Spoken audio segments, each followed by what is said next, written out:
Well, it's here. It's time to talk footballs. We're joined by Oklahoma State head football coach Mike Gundy, and life is interesting in that I think sometimes we just take for granted things that are just part of our existence, and then suddenly it looks like it might be gone, but yet it's here. So what's that like for you? Because who would think football would be in jeopardy, but it was. It was interesting. I don't think we've ever been through 4 or 5 months. I know I haven't, with all the mental stress on people in the community, the players, coaches, everybody, that we didn't really get any direction until Big 12 commissioner said, you are playing conference, you get one additional game. Your game's going to be on September 12th. Then the players' attitudes changed a lot. Really, I should go back. Everybody's attitude changed. We had direction. You know, I think in life we don't realize it's important. We have to have some direction, and sometimes we don't agree with it, but at least we know what way we're going. And so I think it's important that everybody understands it's just a lot on the players at that age and not knowing what they were going to get to do this year. And so we had so many things, Dave, from uncertainty with the virus and how it affects your lungs and your heart and, you know, potentially your kidneys and all the liver, different things that we've heard over the last few months, and there's no science behind it, so we don't really know yet. I will say that our medical staff, Doc Ivan and Scott and John and Zach, and a variety of people, Oklahoma State University medical group out of Tulsa, they've been fantastic. Gosh, Doc Ivan had a plan in early May, and he stuck with it. And at times, people were critical of him. And we brought our players in early, and we've tested them. We learned each week.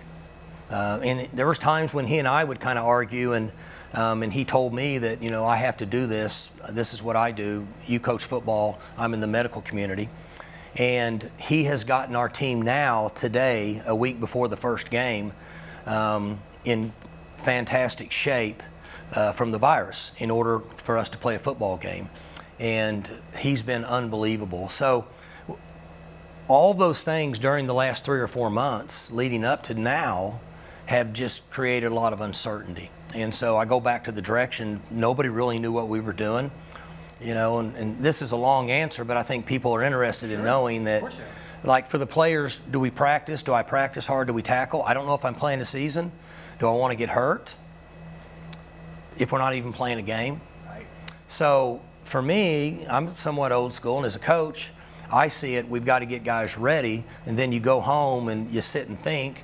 I can see where maybe I don't want to go into tackle practice because why would I take that chance if I don't even know if I have a season yet? Because you and I can agree, at one point it didn't look very good. Right. Especially when it started to crumble on the West Coast and up in the Midwest with the season. From that point moving forward, things changed considerably. So we learned a lot about the virus. Our medical staff made some tweaks. The players started to buy in on this is what we have to do in order for us to play a college football season. Then we got really good leadership from our veteran players, guys that were very vocal during the summer. You know, Chuba and Amon and Wolf and guys like that. Once they had direction, they were good. They were ready to go to work, ready to practice hard, ready to compete, ready to be a part of a team. So it's been much better the last 3 weeks. Well, it's been great. It's been like it has been around here for 16 years. The direction was the key. So you're talking about the older players stepping up. Do you think having such an experienced team, you've had now your defensive coordinator for 3 years, your offensive system, you've had different people, but it's all basically the same. How much do you think that matters in this circumstance? You've got loaded systems and you've got a lot of experience. I think there's 2 ways you look at that. The first thing is the last 5 minutes that I talked about all the uncertainty. If you had a young team, the majority of your team was young and hadn't had experience, I think it would be much more difficult. Our guys hung in there pretty good. And then we'll know more in a month, but the players that are going to compete now, that we've got a number of guys that have played in quality games. Maybe it's only 10, 12 snaps in conference games or bowl games, but at least they've been on the field. with the exception of the offensive line, it's pretty much every position we have, okay? So I see that as an advantage.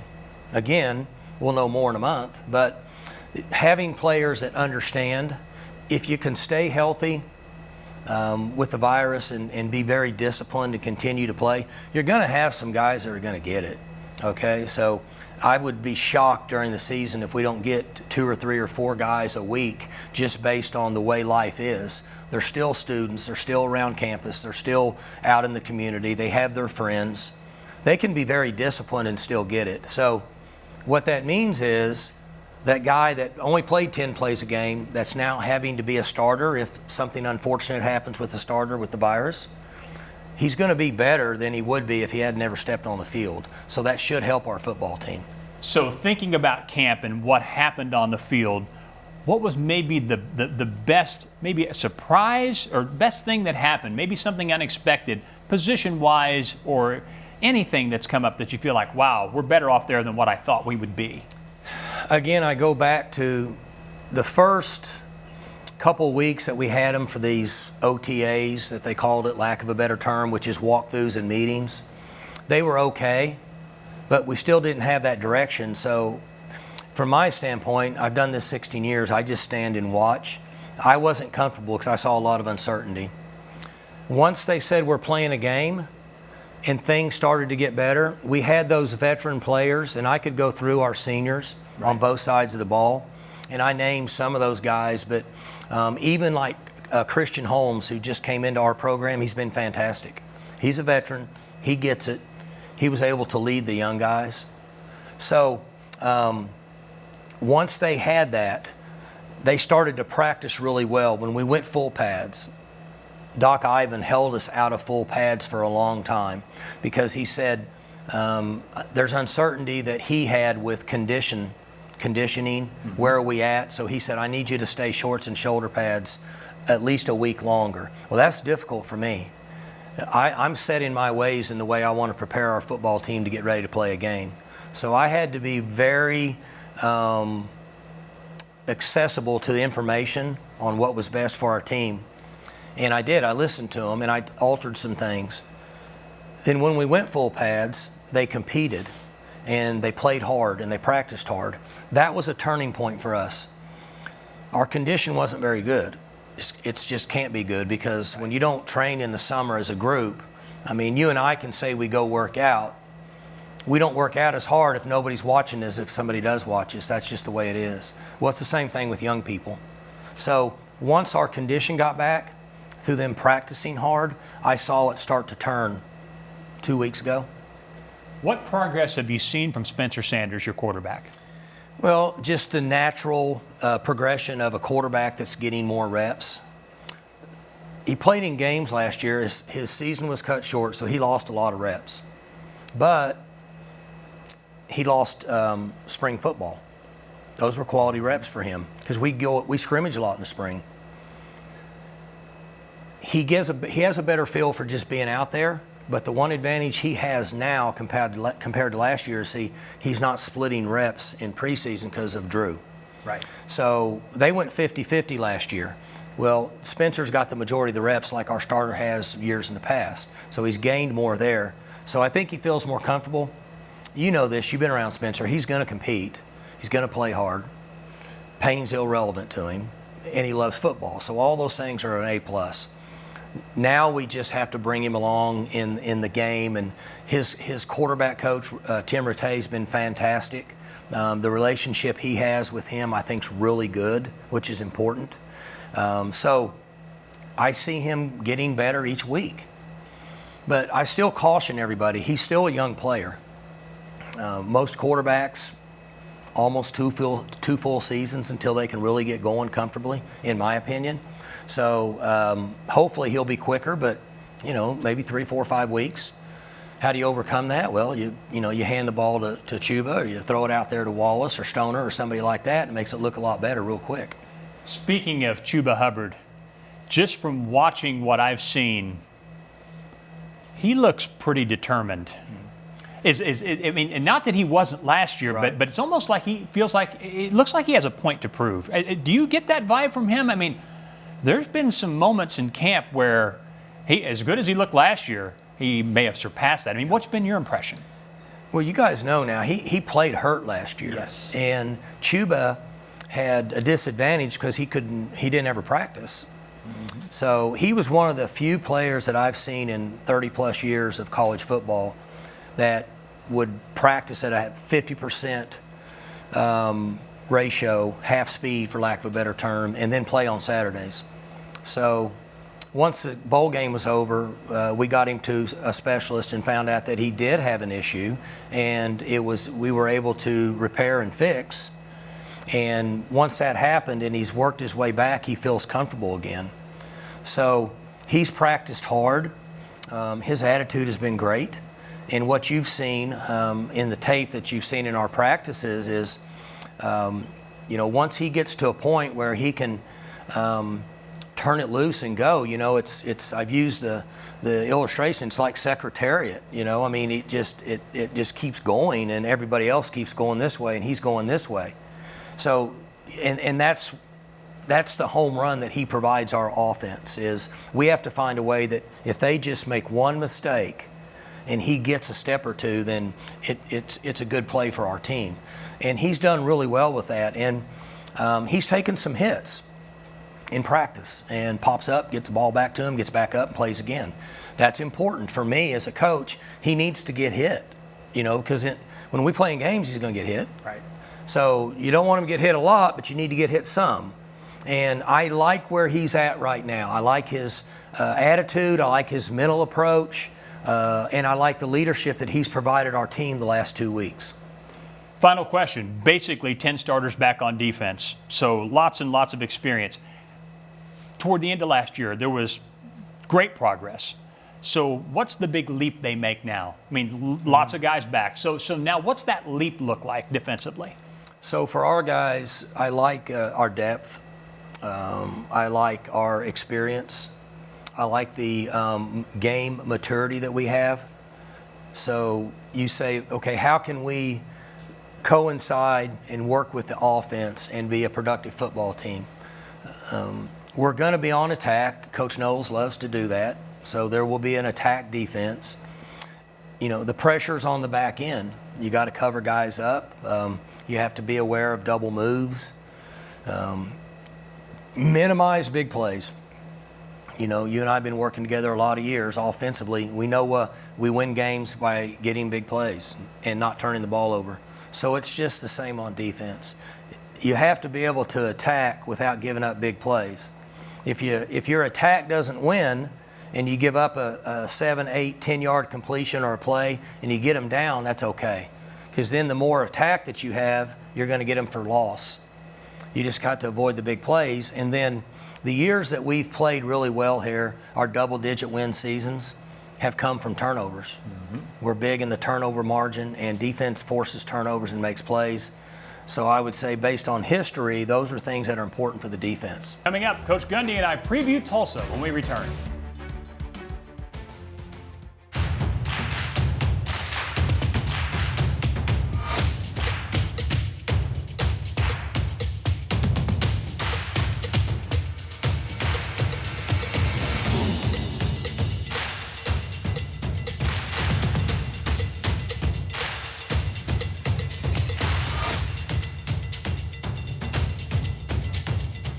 Gear up for fall at Academy Sports and Outdoors. It's time for this week's Academy Ask the Coach. Hey Coach Gundy, what's the biggest change in college football in the last 10 years? Hey, thanks, Kayla, for the question. The biggest change, in my opinion, over the last 10 years in college football is the offense's ability to play extremely fast with what we call turbo style of play. The offense goes running up to the line of scrimmage, snaps the ball as quick as possible, tries to get the defense out of sync and rhythm. That's been a huge part of college football over the last 10 years.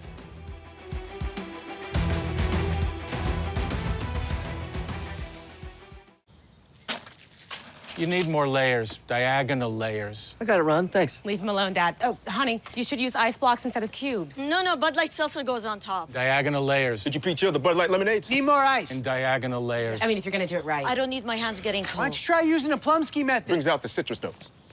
Dad? Gotta crush the ice, son. Okay, I'm out. What's his problem? Whenever packing the cooler really matters, there's a Bud Light there.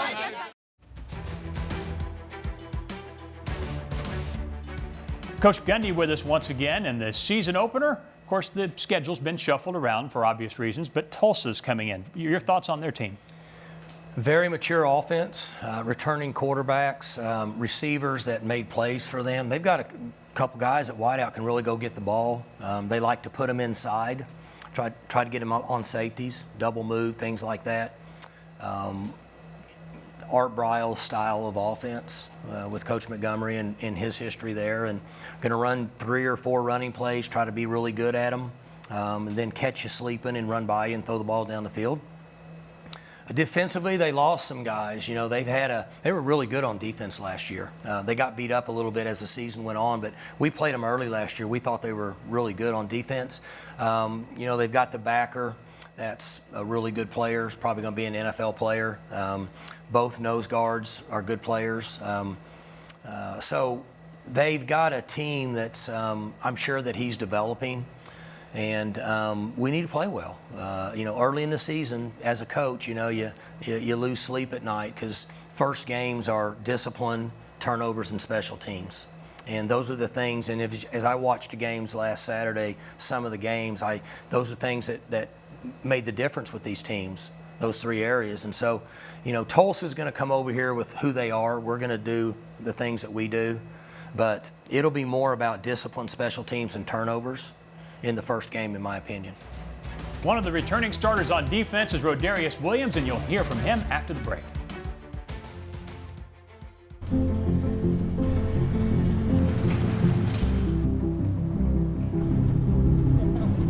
Do you have butter lettuce over there? Yeah. Okay. All right. All right. Thanks, Thank you so much. You bet.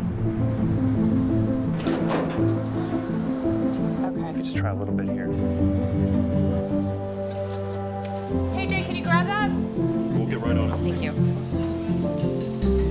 I know how much you guys love tomatoes, so I have stories to tell you about these tomatoes.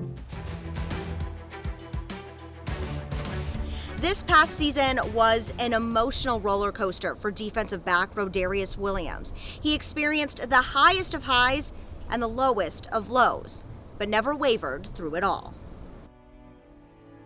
At this point in life, like, I don't know, like, who gonna be gone next? Rodarius Williams knows firsthand just how short life can be.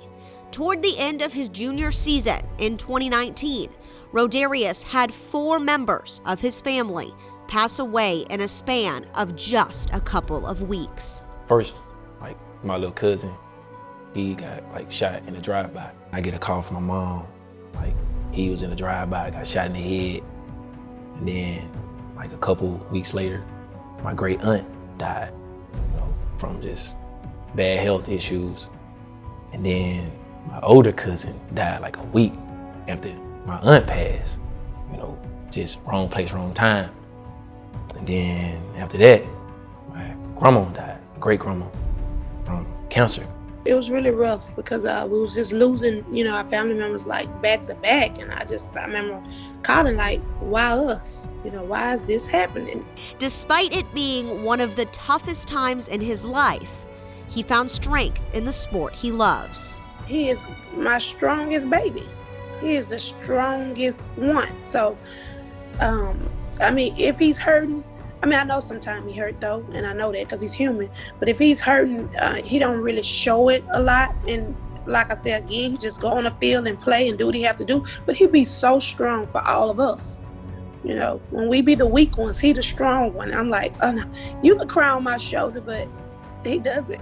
Rodarius is no stranger to struggle. Growing up in a rough part of Shreveport, Louisiana, he's seen it all. The way I grew up, like, I already had like a conscience, like a mindset of like to expect the worst, you know. So like I ain't no type of person that's just gonna like fold or crumble. Like I always knew how to persevere and get through certain things because I like built up a mindset like within myself, like this is my family. Like I watched it my whole life. Like I watched family divide over drugs, alcohol, like crime, all that. So like I already got a mindset of like, it's how it is. And I always knew like, that ain't gonna be me. Like I'm gonna find a different route. Like that was with all my mama kids. Like she always made sure that we would like see a different picture. For Rodarius and his brother, football was in that picture. I just knew that here they had to play some sports because that was just the way of saving their lives to me. If you pull up the crime rate, just ain't too many people that make it out of here.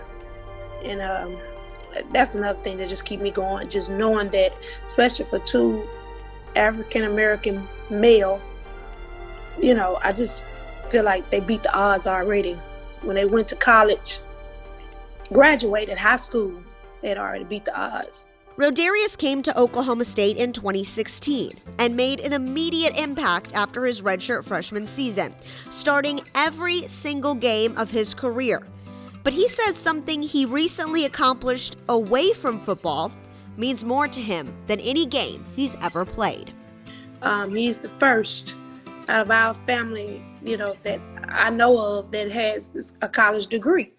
And my grandmother just always used to tell him, and that was the rock of our family. She always used to tell him and the boys and my girls how proud she was of us and me, you know, because we came a long way.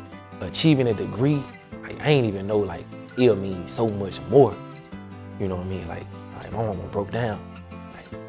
Like she broke down, like she couldn't like believe it, like that it's been done for me to come to college, like 4 years, like degree.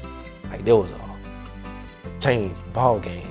Rodarius not only hopes to play in the NFL, he also has big plans to help his family and his community back home. And he says none of that would be possible without Oklahoma State University. I definitely feel like that this program, like the advisors, like the academic center, like the coaches, like shaped and molded me, like rebirthed me in a sort of way.